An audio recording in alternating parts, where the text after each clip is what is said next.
ओम भूर्भुवस्वः तत्सवितुर्वरेण्यं भर्गो देवस्य धीमहि धियो यो नः प्रचोदयात्। उस प्राण स्वरूप, दुखनाशक, सुख स्वरूप, शेष तेजस्वी, पापनाशक देव स्वरूप परमात्मा को हम अपनी अंतरात्मा में धारण करें। वह परमात्मा हमारी बुद्धि को सतमार्ग की ओर प्रेरित करे। भाइयों बहनों, जय श्री राम, जय गुरुदेव, जय माँ आदिशक्ति। आप सभी भाइयों बहनों की साधना से संबंधित जिज्ञासाओं का समाधान करते हुए मैं आज एक अत्यंत महत्वपूर्ण जिज्ञासा को सम्मिलित कर रहा हूँ। झालावाड़ राजस्थान से ज्योतिषाचार्य जय कुमार जी ने अपनी जिज्ञासा प्रकट करते हुए लिखा है। योगी जी प्रणाम। प्रणाम आचार्य जी प्रणाम। पंच प्राण और पंच उप प्राण शरीर में कहाँ हैं और उनका शरीर में क्या कार्य है, नाम सहित विस्तार से समझाएं। आपको बहुत बहुत साधुवाद। जय माँ काली, जय माँ आदिशक्ति। आचार्य जी, आपने जो जिज्ञासा प्रकट की है वैसे तो यह साधकों के लिए अत्यंत महत्वपूर्ण है ज्ञान वर्धन के हिसाब से, किंतु अब तक जो मैं लक्ष्य लेकर चल रहा हूँ वह मेरा लक्ष्य है कि मैं सिर्फ ग्रंथों की रटी रटाई बातें साधक भाई बहनों को नहीं बताऊं। मैं व्यक्तिगत अनुभव से, जो कि मैंने ध्यान के पथ पर, साधना के पथ पर आगे बढ़ करके उतर करके जाना है, उसी से उनका वास्तविक मार्गदर्शन करूं। किंतु यहाँ पर जो आपने प्रश्न पूछा है, इस प्रश्न का जवाब देते हुए मुझे सिर्फ और सिर्फ ग्रंथों की ही भाषा बोलनी पड़ेगी, क्योंकि इसके अलावा मेरे पास इस संबंध में व्यक्तिगत रूप से कोई विशेष ज्ञान नहीं है, क्योंकि मैंने अब तक प्राण ऊर्जा के एक ही रूप को संपूर्ण शरीर में महसूस किया है, जाना है। तो आपने जो प्रश्न पूछा है उसे मैं ग्रंथों के हिसाब से ही आपको समझाने का प्रयास कर रहा हूँ। सर्वप्रथम आता है अपान वायु। अपान वायु जो है हमारे गुदा प्रदेश में स्थित है और इसका जो विस्तार है यह मूल रूप से गुदा प्रदेश इसका स्थान है, किंतु इसका विस्तार नाभि से लेकर के हमारे पैरों के तलवों तक है। यह ऊर्जा, यह प्राण ऊर्जा हमारे शरीर में विशेष रूप से जो कार्य करती है वह इसका कार्य है कि यह मलों को शरीर से बाहर निकालती है। अपान वायु को परिभाषित करते हुए हमारे ऋषियों ने लिखा है, अपनयति प्रकर्षेण मलम निस्सारयति अपकर्षति च शक्तिम इति अपानः। अर्थात जो मलों को विशेष रूप से शरीर से बाहर फेंकता है वह अपान है। तो इसका कार्य इस आधार पर है, गुर्दों से मूत्र को निकालकर मूत्राशय में लाना, मूत्राशय से आगे बाहर फेंकना, मैथुन के समय वीर्य कोशों से शुक्र को प्रवाहित करना, योनि से रज को, गर्भ से भ्रूण तथा शिशु को बाहर निकाल देना, आंतों में भोजन का रस बनाना, मल को नीचे धकेल कर गुदाद्वार से बाहर निकालना, आवेग काल में इन मलों को धारण करना और कटी जंगा घुटनों से पैरों तक अंगुली पर्यंत तक अंगों को गति देना और उन्हें धारण करना। ये इसके मुख्य कार्य हैं।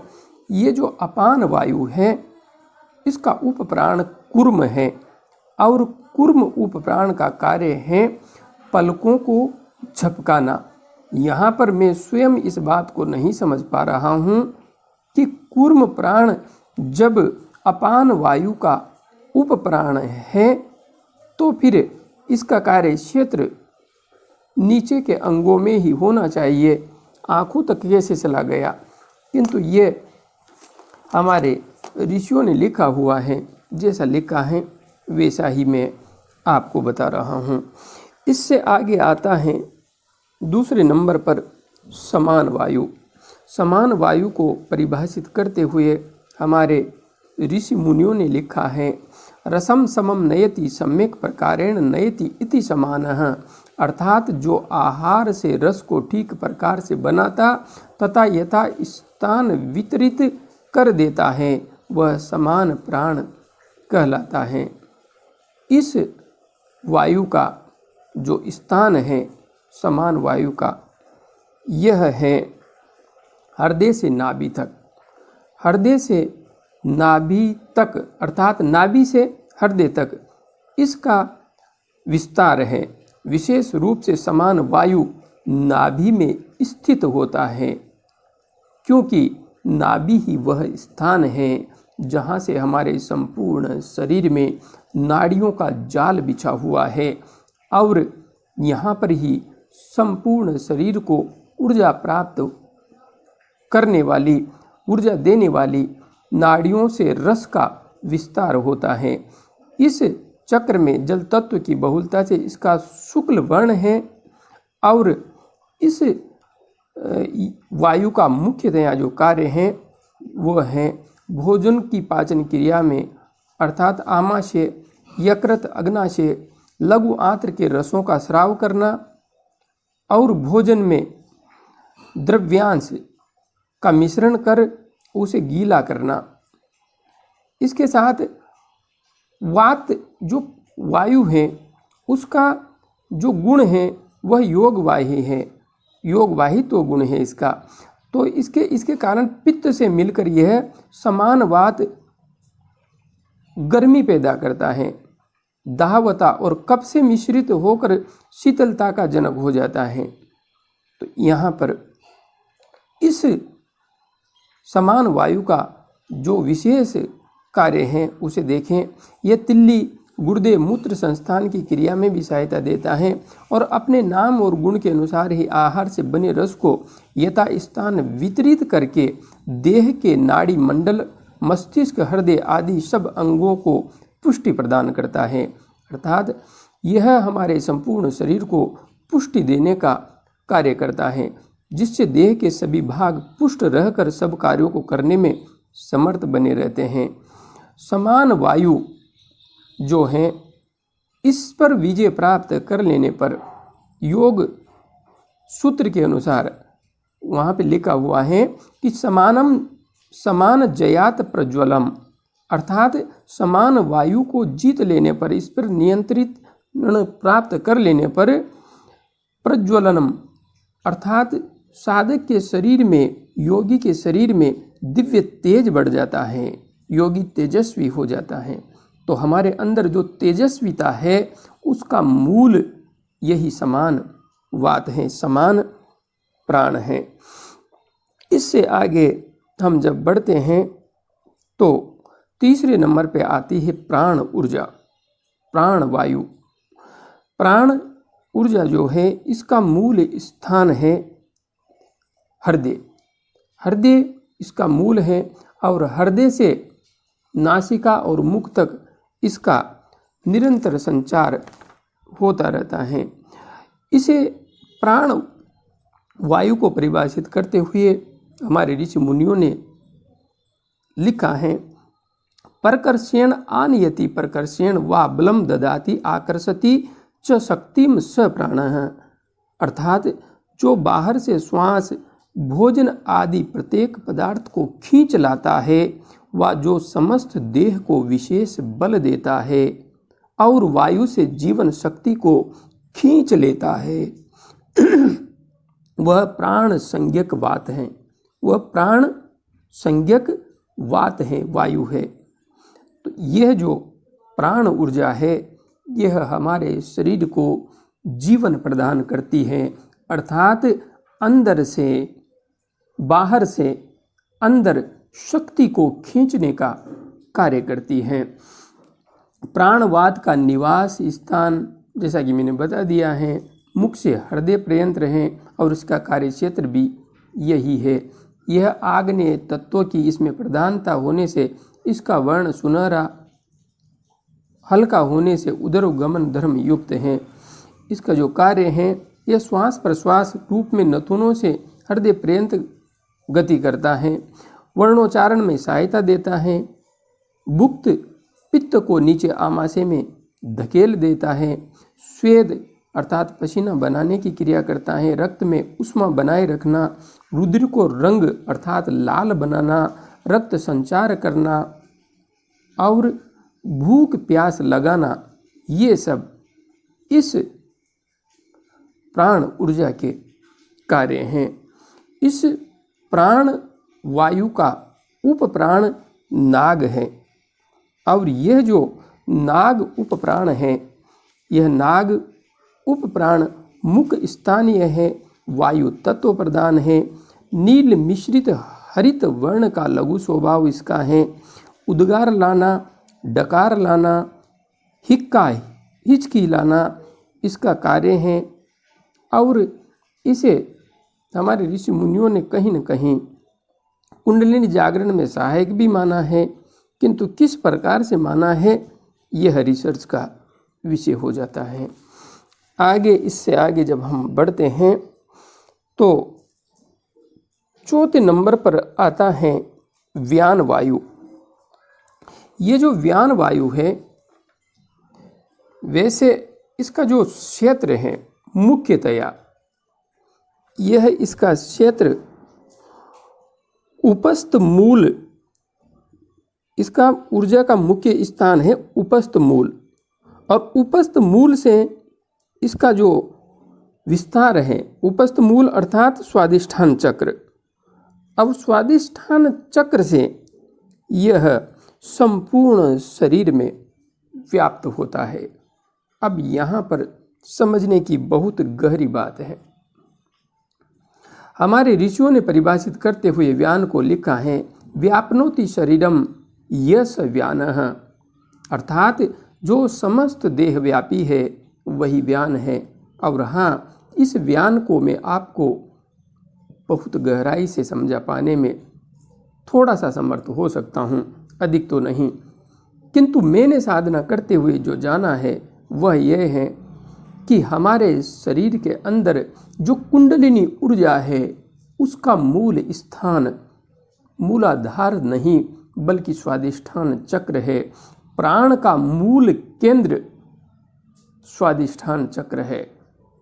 नाभि से 3 से 4 अंगुल नीचे का जो स्थान है, यही स्थान है जहाँ से प्राण संपूर्ण शरीर में व्याप्त होता है, संपूर्ण शरीर में फैलता है। तो कुंडलिनी ऊर्जा का मूल स्थान स्वादिष्ठान चक्र है।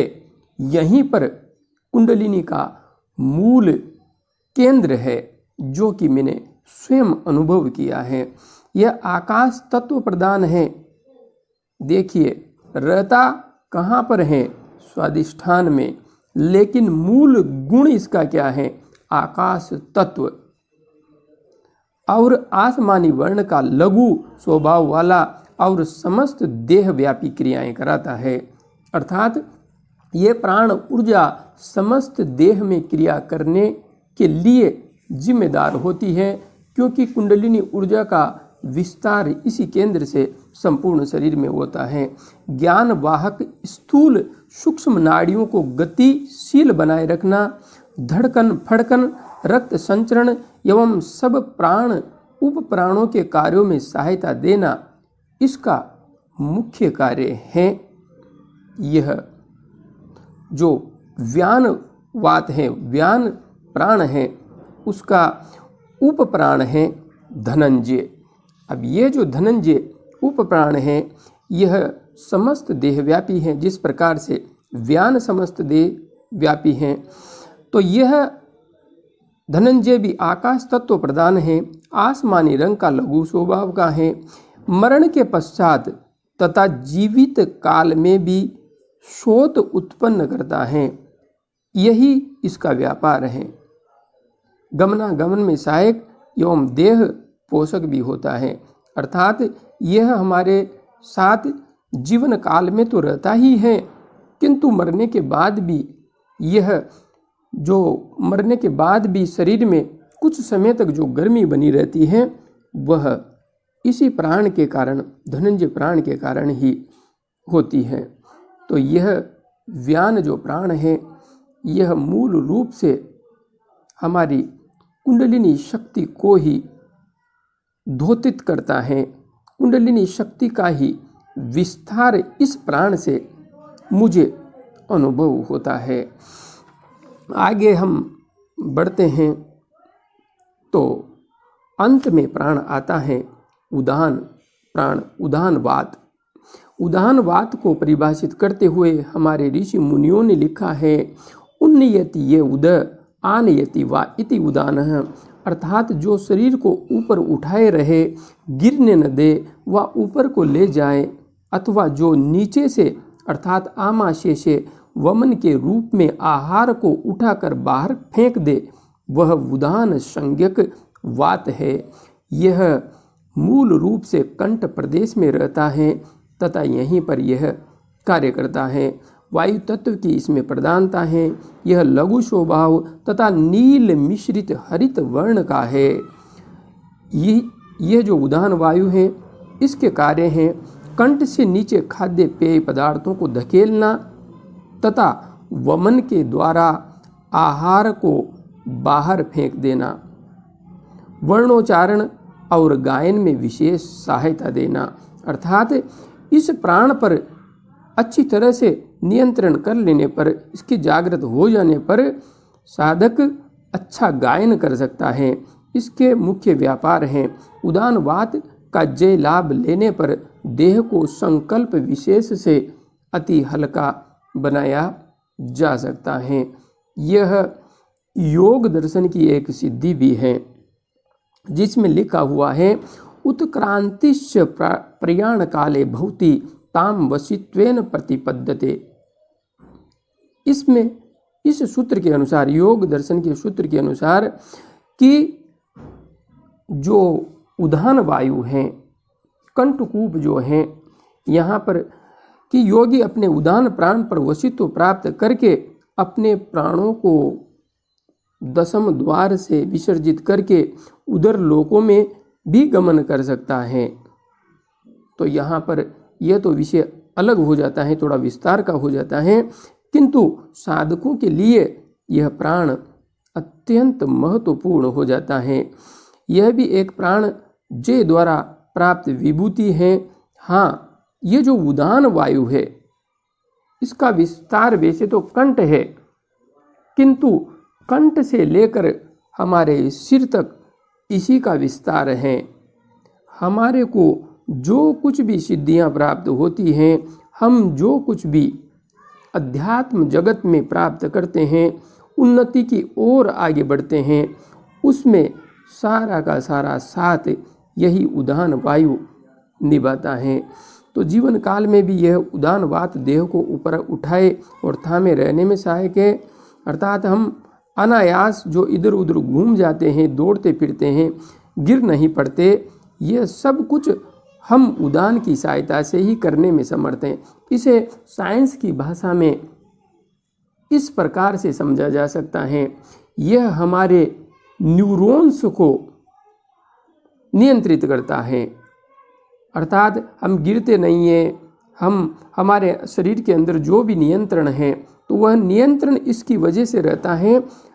सबसे मुख्य बात यही है कि यह हमारी न्यूरोलॉजी को, हमारे मस्तिष्क को पूर्णतया नियंत्रित रखने का, क्रियाशील रखने का कार्य यही प्राण करता है।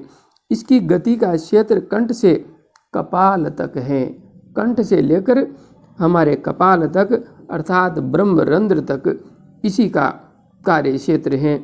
ये वायु के समान तिर्यकगामी है, वायु के समान तिर्यकगामी है। यह जो उदान वात है, उदान मतलब उड़ान, इस पर नियंत्रण कर लेने पर साधक उड़ जाता है। मतलब कि वह अपने प्राणों को लेकर के इस संसार से फिर उड़ सकता है। कहाँ उड़ सकता है? ब्रह्मरंध्र की ओर उड़ सकता है, ब्रह्म क्षेत्र की ओर उड़ सकता है, आध्यात्मिक जगत की ओर उड़ सकता है। इस प्रकृति से बाहर निकल करके परब्रह्म परमात्मा, उस सदाशिव परमात्मा से मिलने की ओर उड़ जाता है। इसीलिए यह उड़ान है, यहाँ से साधक उड़ जाता है। फिर वह माँ आदि शक्ति जगत जननी के बंधनों को काटने में समर्थ हो जाता है। यह जो उदान वात है, इसका एक उप प्राण है, देवदत्त। देवदत्त जो उपप्राण है, वैसे तो इसका मुख्यतया स्थान नासिका माना गया है और यह पार्थिव तत्व प्रधान बताया गया है। पीत बहुल दूसर वर्ण का गुरु स्वभाव युक्त है। इसे मुख्य स्थानीय भी माना जाता है। जम्बाई लाने वाला इसे मानते हैं और जम्बाई लाना और छींक लाना ये दोनों इसके कार्य बताए गए हैं। मैंने हमारे ऋषि मुनियों के अमूल्य ज्ञान के अनुसार इतना ही इन प्राण एवं उपप्राणों को समझा है। जितना समझा है उतना बताने का प्रयास किया है। अब आगे मैं हमारे वे आत्मीय परिवारजन जो माँ के धाम निर्माण हेतु निरंतर सहयोग प्रदान कर रहे हैं, उनके नामों को यहाँ पर सम्मिलित कर रहा हूँ। हमारी बहन रजनी पांडे जी एवं गुरु भाई सुनील पांडे जी के द्वारा जो माँ के धाम निर्माण हेतु अथक प्रयास किया जा रहा है, इसी दिशा में बहन और भ्राताश्री ने जिन आत्मीय परिवारजनों से दान राशि एकत्रित की है, मैं उनके नामों को यहाँ पर सम्मिलित कर रहा हूँ। बेटी आकांक्षा और बेटे राघव महाजन ने कनाडा से 2100 रुपये की राशि माँ के धाम निर्माण हेतु समर्पित की है। बहन डोली रावत जी ये दिल्ली से हैं, 1100 रुपये की राशि समर्पित की है। बहन शिवानी जी ये चंडीगढ़ से हैं, इन्होंने 2100 रुपये की राशि माँ के धाम निर्माण हेतु समर्पित की है। बहन संध्या गोस्वामी जी मध्य प्रदेश से 510 रुपये की राशि समर्पित की है। बहन उषा जेठानी जी गुड़गांव से, इन्होंने 1100 रुपये की राशि समर्पित की है।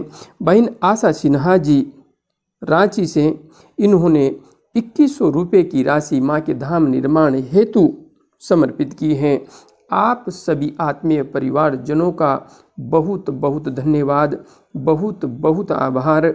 मैं जगत जननी माँ से प्रार्थना करता हूँ कि आप सब पर अपनी कृपा हमेशा बनाए रखें और ऐसे ही आप सबको सत्य, धर्म, न्याय, परोपकार एवं आत्मज्ञान के पथ पर आगे बढ़ने की प्रेरणा देती रहें, क्योंकि यही तो वह मार्ग है जो हमारी अपान वायु को जीत करके, अपान वायु पर हमारा नियंत्रण स्थापित करके हमें उदान वायु पर नियंत्रण स्थापित करने की सामर्थ्य प्रदान करता है। और जब हम उड़ान भरते हैं तो उसके बाद में जगत जननी माँ के बंधन कट जाते हैं, समाप्त हो जाते हैं। माँ आप सबको ऐसी प्रेरणाएं हमेशा देती रहें। जय गुरुदेव, जय माँ आदि शक्ति।